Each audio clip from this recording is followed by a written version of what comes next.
These are called mirror neurons. The human brain is peppered with mirror neurons. Mirror neurons create inside us an instant sense of what the other person is doing, intending, what they're feeling. This is only part of the brain circuitry that's been discovered since neuroscience decided not just to study one brain and one body and one person, but to look at two brains in two people while they interact.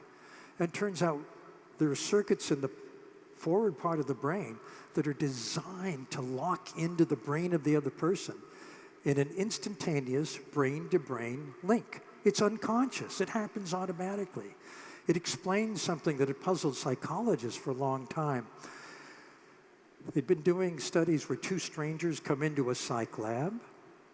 They fill out a mood checklist. How do you feel right now? And then they look at each other in silence for 2 minutes. That's all. Then they fill out the same mood checklist. And it turns out the person who was most expressive in that pair transmits his or her emotional state to the other person in 2 silent minutes. Now we know how that occurs. It's through the social brain. It's extremely important, the social brain. For example, it makes emotions contagious. If this study done at Yale, if the leader of a team is put in a really bad mood and then works with the team, everyone in the team catches that bad mood and performance goes down. If the leader is put in a really good mood, I feel great, very enthusiastic, high energy, people on the team catch that mood and performance goes up. Whether they're making business decisions or innovation, thinking of creative innovation, or just coordinating some physical activity like putting up a tent, it impacts the outcome.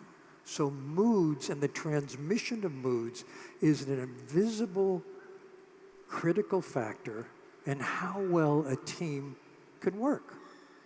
It's something that's not paid attention to in business school generally, but is extremely important in life. There was a study done at Harvard Medical School. Patients and doctors, they're videotaped, their heart rate and so on is measured. After the interaction, the patient is asked, look at this video, tell us the times when you thought the doctor really listened, really empathized, really understood you, versus the times the doctor didn't get it, was tuned out, didn't care. It turns out when the patient said, didn't care, didn't get it, physiology was independent. But when the patient said, yes, she really understood, he really listened, it was like two birds flying in formation.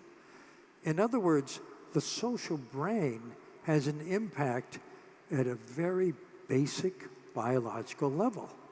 Women in another experiment, they're having their brain scanned, they're told you're going to get a mild electric shock. Their amygdala starts to go active. But if the woman's husband comes and holds her hand, the amygdala calms down. What this means is, for example, if someone we love is in a very dire physical state, our mere loving presence can be extremely helpful to that person, even if they can't acknowledge it. There was an article in the Harvard Business Review a while ago called The Human Moment. It was for executives, for leaders.